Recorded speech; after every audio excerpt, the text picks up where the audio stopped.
So hello welcome to again any video. इस वीडियो के अंदर दोस्तों हम पढ़ते हैं रेजोनेंस अनुनाद। हालांकि इसको इनऑर्गेनिक में हमने पढ़ लिया था, बट इसको हम ऑर्गेनिक के अंदर पढ़ते हैं। ये क्या होता है इसके बारे में डिटेल से, तो वीडियो को अंत तक देखना। चलिए स्टार्ट करते हैं। देखिए, अगर मैं बात करूँगा दोस्तों यहाँ पर अनुनाद की, रेजोनेंस की, तो रेजोनेंस होता है, इसके बारे में सबसे पहले पॉलिंग नामक वैज्ञानिक ने बताया था। किसने बताया था? पॉलिंग ने बताया था इसको। और रेजोनेंस होता है दोस्तों एक काल्पनिक धारणा होती है, एक काल्पनिक अवधारणा है। कैसी है? काल्पनिक धारणा है या काल्पनिक अवधारणा है। ठीक है, काल्पनिक है दोस्तों। अनुनाद होता है, ये बताता है कि कोई भी यौगिक होता है, इसकी एक से ज़्यादा संरचनाएं होती है और उस यौगिक के जितने भी गुण होंगे उसको हम एक संरचना के द्वारा इसको नहीं समझा सकते।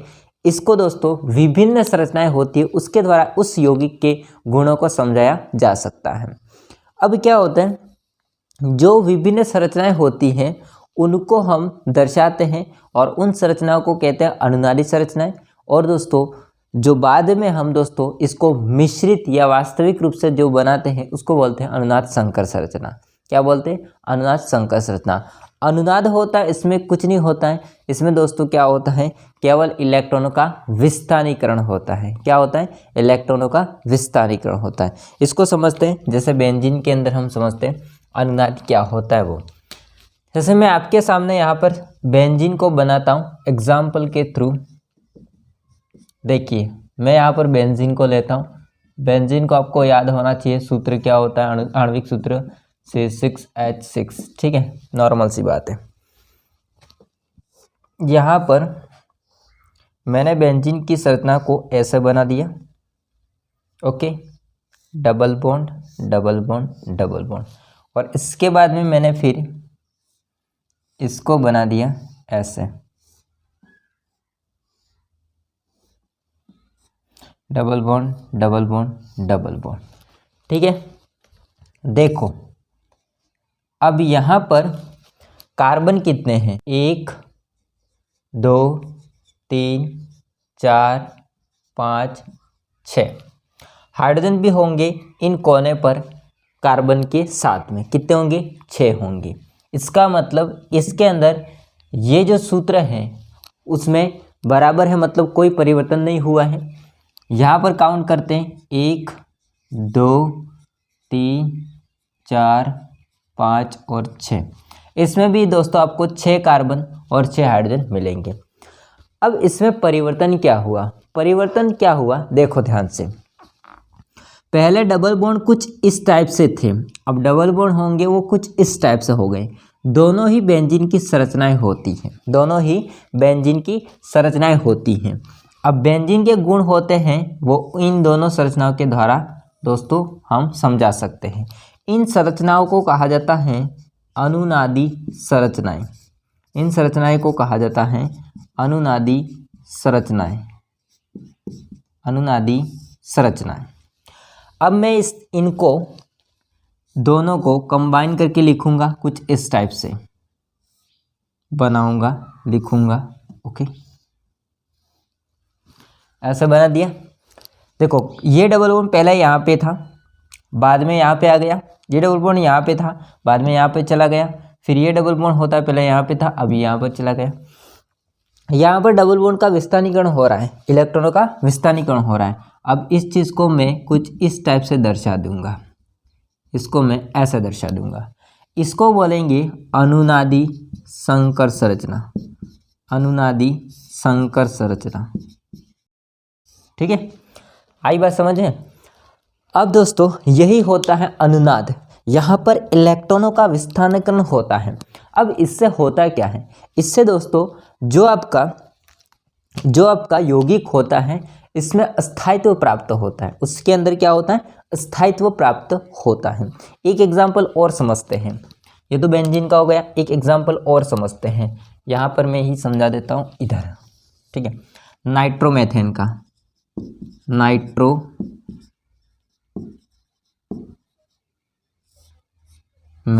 इसका सूत्र हो जाएगा CH3 NO2, ठीक है, CH3NO2। इसको समझते हैं।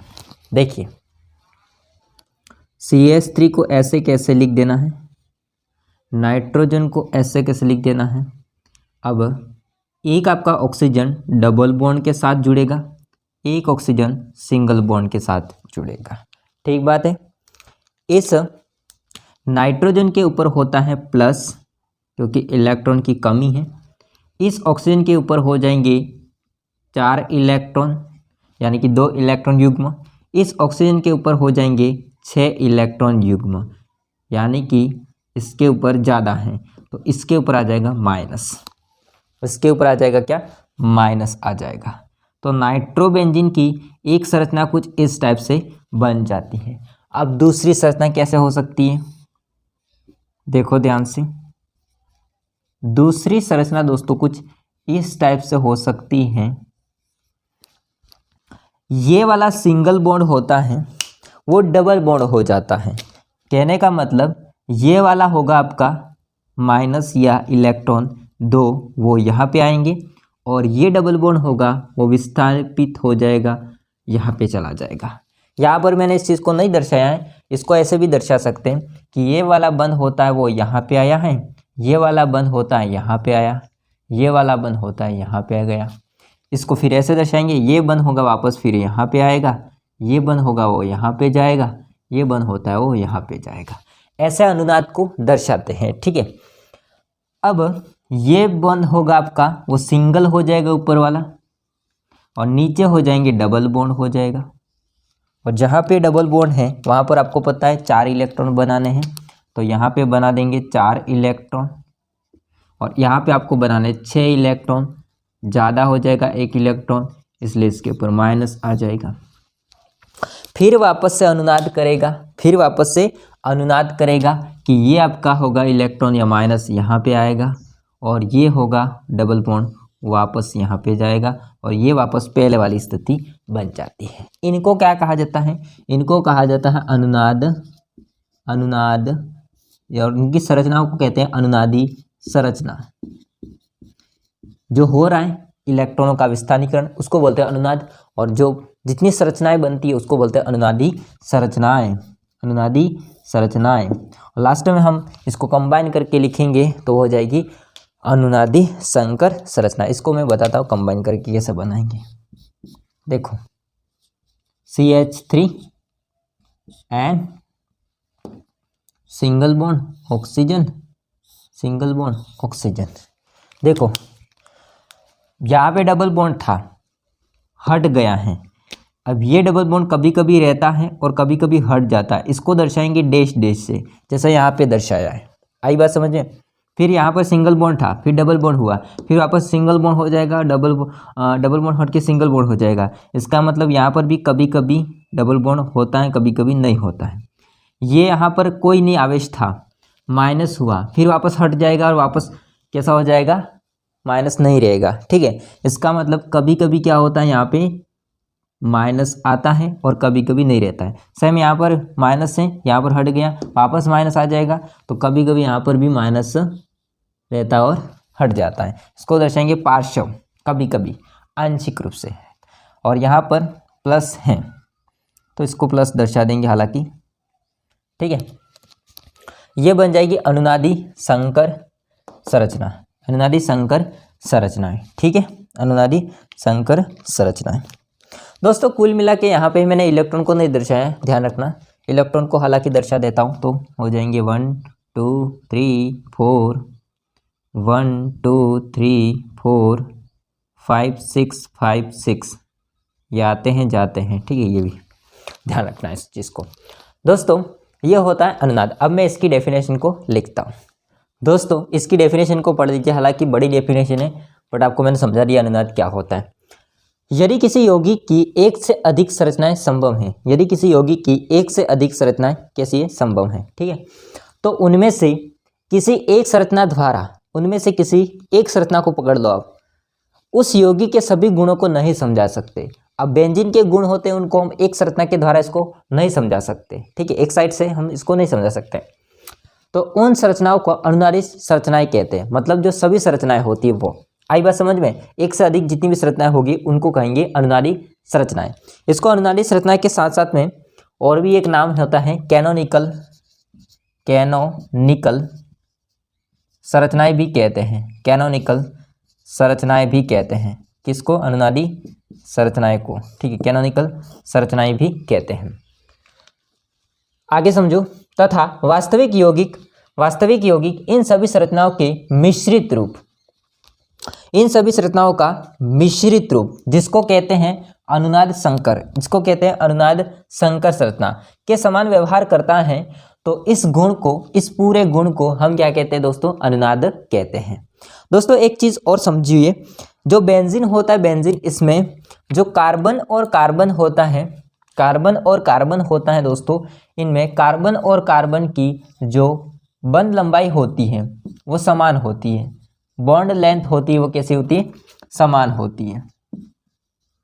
ऐसा नहीं कि बंध लंबाई ज़्यादा बड़ी होगी एक की और दूसरे की अलग अलग होगी, ऐसी नहीं होती, भिन्न भिन्न नहीं होती है।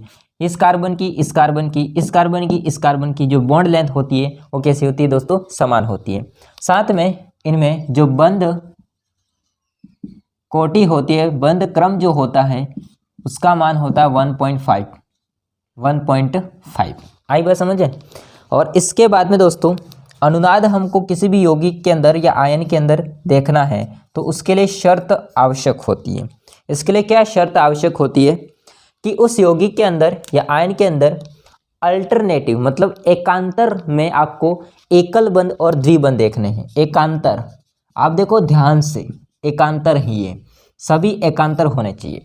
जैसे डबल बॉन्ड है, उसके बाद सिंगल बॉन्ड, इसके बाद डबल बॉन्ड, फिर सिंगल बॉन्ड, फिर डबल बॉन्ड, फिर सिंगल बॉन्ड, इसको बोलते हैं एकांतर क्रम। जैसे यहाँ पे देखो सिंगल बॉन्ड, फिर प्लस, फिर डबल बॉन्ड। ओके, यहाँ पे देखो प्लस, सिंगल बॉन्ड, इसके बाद में फिर वापस से माइनस या एकाकी इलेक्ट्रॉन।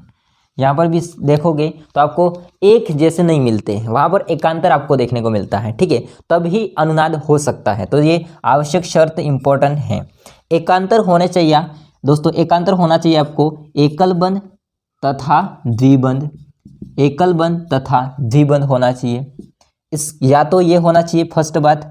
दूसरी बात या तो होना चाहिए दोस्तों, या तो होना चाहिए एकाकी इलेक्ट्रॉन, जिसको लोन पेयर के नाम से जानते हैं। लोन पेयर यानी कि इसको बोलते हैं एकाकी इलेक्ट्रॉन युग्म, एकाकी इलेक्ट्रॉन। ठीक है, एकाकी इलेक्ट्रॉन युग्म होने चाहिए। तथा होना चाहिए क्या? डबल बॉन्ड होना चाहिए, द्विबंध होना चाहिए। दूसरी बात ये। तीसरी बात, या तो होना चाहिए माइनस, या तो माइनस होना चाहिए, ऋणात्मक होना चाहिए, ऋणात्मक होना चाहिए, ऋणावेश होना चाहिए, ऋणात्मक होना चाहिए, तथा डबल बॉन्ड होना चाहिए, डबल बॉन्ड होना चाहिए, द्विबंध होना चाहिए। चौथी बात, या तो होना चाहिए धनात्मक, या तो होना चाहिए धनावेश या धनात्मक होना चाहिए, प्लस होना चाहिए, तथा होना चाहिए क्या? डबल बॉन्ड होना चाहिए। तो ही यहाँ पर अनुनाद हो सकता है, वरना नहीं हो सकता। ये होना चाहिए सिंगल बॉन्ड, डबल बॉन्ड होना चाहिए, अल्टरनेटिव एकांतर में एकाकी इलेक्ट्रॉन है, उसके बाद डबल बॉन्ड है, फिर एकाकी इलेक्ट्रॉन है, फिर डबल बॉन्ड है, ऐसा होना चाहिए। या फिर ऋणावेश है, डबल बॉन्ड है, ऋणावेश है, डबल बॉन्ड है, ऐसा होना चाहिए। फिर या तो धनावेश होना चाहिए, धनायन है, डबल बॉन्ड है, धनायन है, डबल बॉन्ड है, धनायन है, डबल बॉन्ड है, ऐसा कुछ होना चाहिए। तो दोस्तों इस प्रकार से ये शर्त होती है जब जाके अनुनाद होता है, वरना नहीं होता है। तो दोस्तों कुल मिला के यहाँ पर अनुनाद होता है, इससे यौगिक में अस्थायित्व प्रदान होता है, अस्थायित्व आता है। और दोस्तों अनुनाद क्या होता है वो मैंने आपको समझाया ऑर्गेनिक केमिस्ट्री में। आपको सारा समझ में आया होगा। अगर कुछ भी डाउट रहा है तो कमेंट करके बताइएगा। वीडियो पसंद आया था लाइक करना, दोस्तों चैनल को सब्सक्राइब नहीं कर देना। मिलते हैं नेक्स्ट वीडियो में, तब तक के लिए जय हिंद, वंदे मातरम।